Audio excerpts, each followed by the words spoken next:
Muy bien, bienvenidos. Hoy vamos a estar hablando acerca del bautismo en el Espíritu Santo.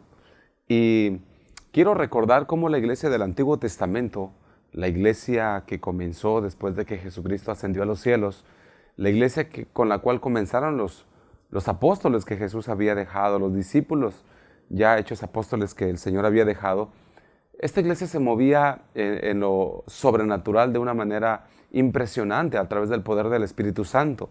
El Señor, sin embargo, quiere que hoy en día nosotros tengamos ese mismo poder sobrenatural para que la visión que Él comenzó cuando Él vino a la tierra pueda continuar y pueda expandirse por los últimos rincones de este planeta. Jesús dijo que sus discípulos continuarían esta misma obra de milagros que Él había hecho y que mayores obras se harían. La sanidad de los prodigios, las señales, las maravillas que Él había comenzado y se llegarían a ver de una manera pues muy espectaculares en estos tiempos, ¿verdad?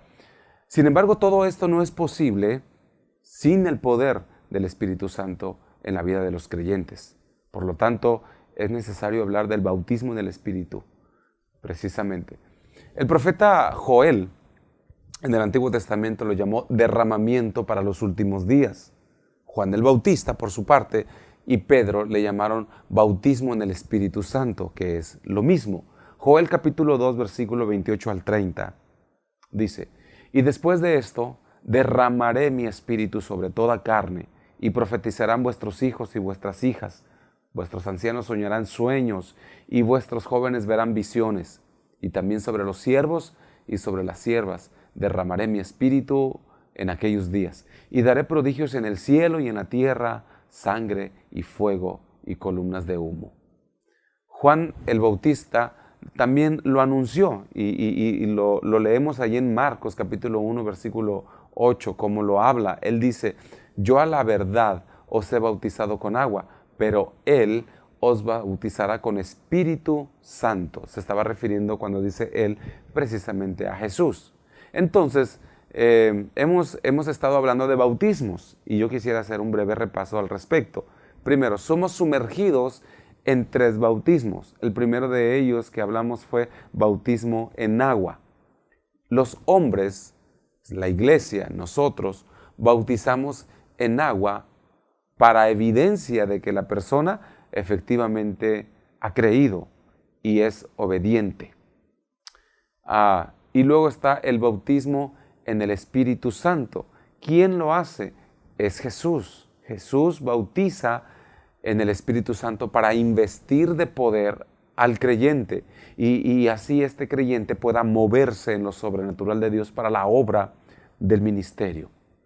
Y está también algo que ya vimos que se llama el bautismo en el cuerpo de Cristo. El Espíritu Santo es el que bautiza en el cuerpo de Cristo, que es la iglesia, para activar la funcionalidad de dones, para echar a andar los talentos y la interacción entre los creyentes mismos, ¿verdad? El Padre entonces dice: mi Hijo Jesús los bautiza en el Espíritu Santo, pero el Espíritu Santo por su parte los bautiza en el cuerpo de Cristo, que es la iglesia. Y la iglesia, es decir, nosotros, bautizamos a la gente en agua, ¿verdad? Entonces, el Espíritu Santo tiene varias manifestaciones de poder cuando llega a bautizar a una persona. Y vemos que Juan el Bautista anunció ciertos eventos de lo que hace el Espíritu Santo. Y por ejemplo en Lucas capítulo 1 versículo 13 al 15 habla del anunciamiento de su nacimiento por el Espíritu Santo, ¿verdad? Y vemos como en Lucas capítulo 1 versículo 44 el Espíritu Santo llega a Juan desde el vientre de su madre. Juan mismo tiene un bautismo en el Espíritu Santo desde el vientre de su madre, ¿verdad? Elizabeth. Marcos capítulo 1, versículo 8 al 11 nos habla de cómo se anuncia a Jesús por el Espíritu de Dios. Juan capítulo 1, versículo 29, recordamos cómo se anuncia a Jesús por el Espíritu como el Cordero de Dios. Y en Juan capítulo 1, versículo 33, Juan el Bautista reconoce por el Espíritu Santo quién es Jesús, ¿verdad? El Mesías, el Salvador del mundo que quita el pecado. Por su parte, Jesús, la Biblia nos enseña que es engendrado por el Espíritu, en Lucas capítulo 1, versículo 35, que el Espíritu Santo desciende sobre Jesús para bautizarlo, en Lucas capítulo 1,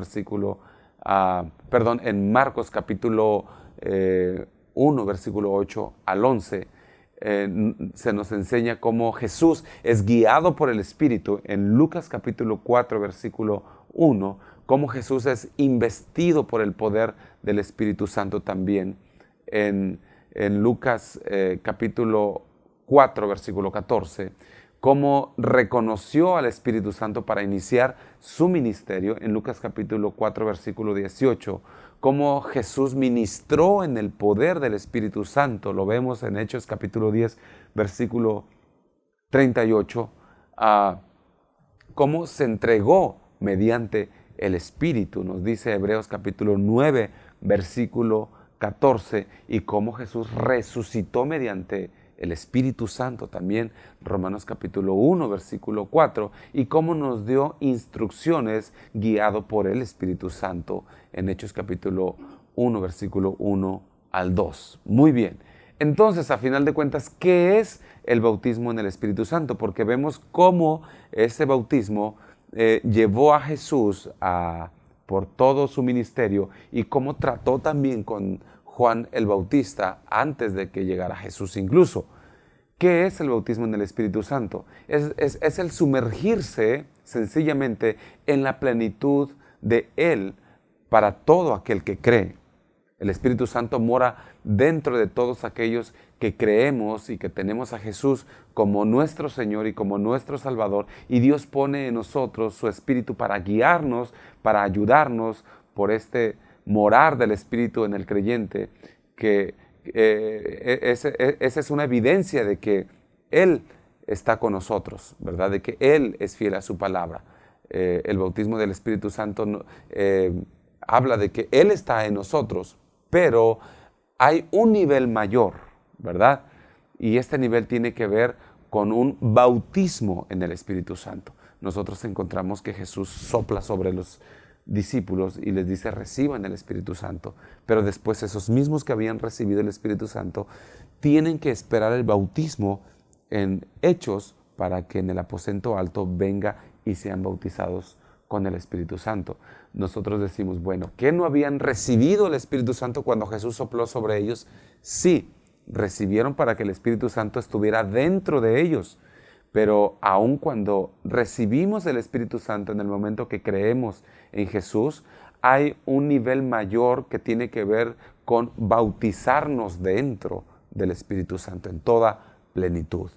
Y cuando esta gente fue bautizada en el Espíritu Santo, entonces se desataron los dones, las capacidades, las habilidades sobrenaturales para obrar señales, prodigios, milagros, ¿verdad? Entonces, eso quiere decir que una persona pudiera tener el Espíritu Santo por haber creído en Cristo Jesús, pero no necesariamente estar bautizada, sumergida en la plenitud de poder del Espíritu Santo. Hechos capítulo 2, versículo 2 al 15, nos relata qué es lo que sucedió cuando el Espíritu Santo vino y bautizó a esta gente que ya había recibido por soplo de Jesús el Espíritu, pero les faltaba el bautismo. Y el Señor les dijo: no se muevan hasta que venga sobre ustedes el Espíritu Santo, los bautice, y entonces tendrán poder, que es lo que necesitamos para testificar. Dice este pasaje: cuando llegó el día del Pentecostés, estaban todos unánimes, juntos. Y de repente vino del cielo un estruendo como de un viento recio que soplaba, el cual llenó toda la casa donde estaban sentados. Y se les aparecieron lenguas repartidas como de fuego, asentándose sobre cada uno de ellos. Y fueron todos llenos del Espíritu Santo, y comenzaron a hablar en otras lenguas, según el Espíritu les daba que hablasen.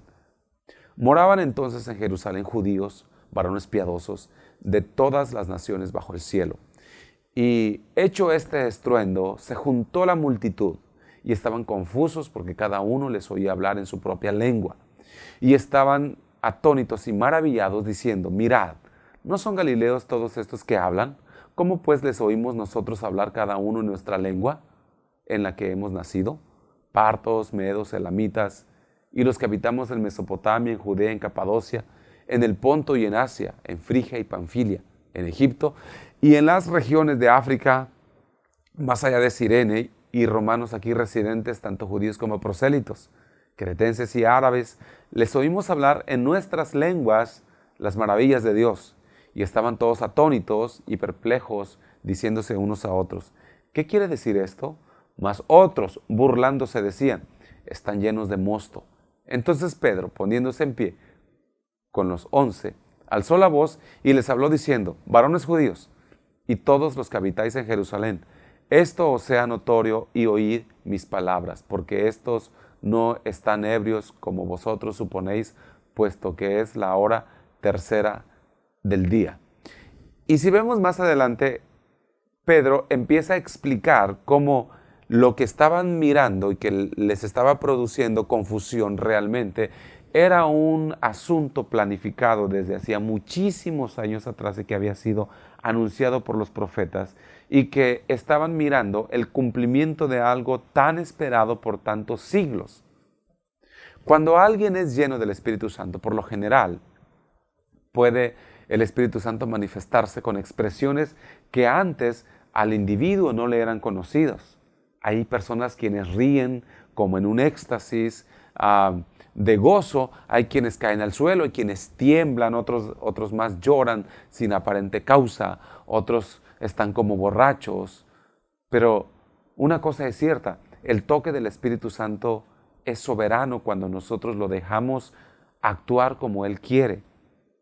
La Biblia dice que cuando la presencia de Dios venía a la tierra en el Antiguo Testamento, era tan poderosa la manifestación de su presencia que los montes humeaban, las piedras, las rocas se partían en dos, la creación misma gemía, los mares bramaban y la expresión de la naturaleza era tal que nada era igual, todo se alteraba en un momento cuando la presencia de Dios bajaba a tocar la tierra misma se conmueve cuando es tocada por su presencia. Es por eso que a veces cuando una persona es tocada por el Espíritu Santo en un momento de bautismo, la persona puede llorar, gritar, temblar, caer y si somos nosotros obedientes a los impulsos del Espíritu Santo, no vamos a detenerlo porque vamos a entender que Él es soberano, Él es Dios. Nosotros no le vamos a decir a Él cómo moverse, nosotros no le vamos a decir qué hacer y qué no hacer, porque Él es nuestro Señor, Él es nuestro Dios y nuestro cuerpo va a reaccionar a la cercanía de su presencia. Cuando en el libro de los Hechos cayó el Espíritu Santo sobre las personas que estaban orando en el aposento alto, fue, dice la Biblia, que como un gran estruendo, un ruido que atrajo a multitudes. No fue algo que pudo ocultarse. Todos en la ciudad se enteraron y como consecuencia no entendieron qué estaba ocurriendo. Fueron criticados y fueron tomados por ebrios. El apóstol Pedro tuvo que ponerse de pie y explicarles a la gente qué es lo que estaba pasando. La sobrenaturalidad del Espíritu Santo invadió ese lugar y soberanamente ellos comenzaron a ser arropados por su presencia, sobrecogidos por su presencia, y fue algo que no podían ellos negarse, ¿verdad? Tú puedes negarte al Espíritu Santo y a su manifestación si así quieres, pero también si tú quieres puedes dejarlo fluir y puedes permitir que Él haga contigo lo que Él quiera porque tú le perteneces. Juan capítulo 4 versículo 14 dice, mas el que bebiere del agua que yo le daré, está hablando del Espíritu Santo. Dice, no tendrá sed jamás, sino que el agua que yo le daré será en él una fuente de agua que salte para vida eterna. Aquí el Señor se refiere al Espíritu que mora en nosotros y que nos está bautizando, ¿verdad? Hay un pozo, hay una fuente dentro de cada uno de nosotros, pero cuando uno recibe el Espíritu o el bautismo en el Espíritu Santo, uno es sumergido en ese Espíritu. Entonces se puede comparar a uno tomando un vaso de agua, ¿verdad? Uno se toma un vaso de agua, pero imagínate este vaso de agua metido dentro de más agua. Entonces es como cuando una persona estando llena de agua se mete en lo profundo del mar, queda cubierta por toda el agua. La diferencia no está en el agua, sino en la medida del agua, en la medida del poder en esa persona, ¿verdad? Entonces nos damos cuenta que el Espíritu Santo pudiera estar con nosotros, ¿verdad? Pero ese es un nivel. El Espíritu Santo está en todo lugar, puede estar junto a cualquier persona, pero no dentro de todos. O sea, no en toda la gente redarguye, no a todos dirige, no a todos habla, aunque está en todos lados, ¿verdad? En este mismo momento que está usted tomando su academia, el Espíritu Santo está con nosotros, ¿verdad? De una manera diferente a como Él está en la calle. Aquí Él está y Él está dirigiéndote a poner atención, dirigiéndote a tomar notas, a escribir, dirigiéndote a permitir que se ore por ti, que se te instruya, etc. En Juan capítulo 14, versículo 15 al 17 dice: si me amáis, guardad mis mandamientos, y yo rogaré al Padre, y os dará otro consolador para que esté con vosotros para siempre, el Espíritu de verdad, al cual el mundo no puede recibir. O sea, el mundo no tiene el Espíritu Santo, porque no le ve ni le conoce, pero vosotros le conocéis porque mora con vosotros. Y aquí viene lo segundo: y estará en vosotros, ¿verdad? Entonces, lo segundo es que Él está en nosotros desde el primer momento en que nosotros le recibimos como Señor y Salvador y nacemos de nuevo. Juan capítulo 20, 22 dice: y habiendo dicho esto, sopló y les dijo: recibid el Espíritu Santo. Es lo que yo les decía en un principio, a diferencia de cuando fueron bautizados en el Espíritu Santo. Ahora, el Espíritu Santo está sobre nosotros. Él viene con una gracia especial para derramar su unción y darnos poder para testificar. A esto se le llama bautismo en el Espíritu Santo. Lucas capítulo 24, versículo 49 dice: he aquí, yo enviaré la promesa de mi Padre sobre vosotros, pero quedaos vosotros en la ciudad de Jerusalén hasta que seáis investidos, es decir, bautizados de poder desde lo alto. Hechos capítulo 1, versículo 8 dice: pero recibiréis poder cuando haya venido sobre vosotros el Espíritu Santo, y me seréis testigos. Entonces, hasta que viene sobre nosotros, nos envuelve, nos impele, nos arropa, nos constriñe, nos pierde dentro de Él, nos sumerge dentro de Él. Es cuando nos da entonces poder para testificar, para predicar, para sanar enfermos, para echar fuera demonios. Y es muy necesario que usted sea bautizado en el Espíritu Santo también, porque es lo que le da poder para penetrar las tinieblas. Es por eso que dice: recibiréis poder cuando haya venido sobre vosotros el Espíritu Santo, y me seréis testigos en Jerusalén, en toda Judea, en Samaria y hasta lo último de la tierra. El bautismo en el Espíritu Santo es para investir de poder a los creyentes. Los discípulos tuvieron el mismo espíritu que había morado en Jesús durante su ministerio, y entonces así continuar el ministerio sobrenatural que habían comenzado. Esto es lo que distingue aún hoy en día a los cristianos bautizados en el Espíritu Santo del resto de la gente: el poder sobrenatural. Cuando nosotros predicamos sin el poder de Dios, nos convertimos solamente en gente que informa, pero que no tiene el poder de transformar, ¿verdad? Entonces, el reino tiene que ver con la palabra que no solamente informa, sino que transforma, ¿verdad? El reino de los cielos no consiste en comida ni bebida. El reino de los cielos tiene que ver con poder de Dios. Y si este poder de Dios no lo entendemos a través del Espíritu Santo, realmente nos convertimos en gente que tendremos muchos intentos, que tendremos muchas quizá cosas creativas estratégicas, pero sin poder no funciona. Ningún don, ningún talento, ninguna buena idea, ninguna estrategia funciona si no está el poder, el investimiento del poder del Espíritu Santo en esa iglesia, en ese plan, en esa idea. El Espíritu Santo es el Señor, es el soberano, es el dueño de la mies, es el que pastorea la mies. Necesitamos depender de Él y ser sumergidos en Él. En eso consiste el Espíritu Santo. Esta noche van a orar por usted y sé que en los siguientes minutos el Señor va a llenar esa sed que usted tiene de tener el Espíritu Santo y de ser lleno de poder para ir y predicar, anunciar con señales, prodigios y maravillas el mensaje. Que Dios les bendiga.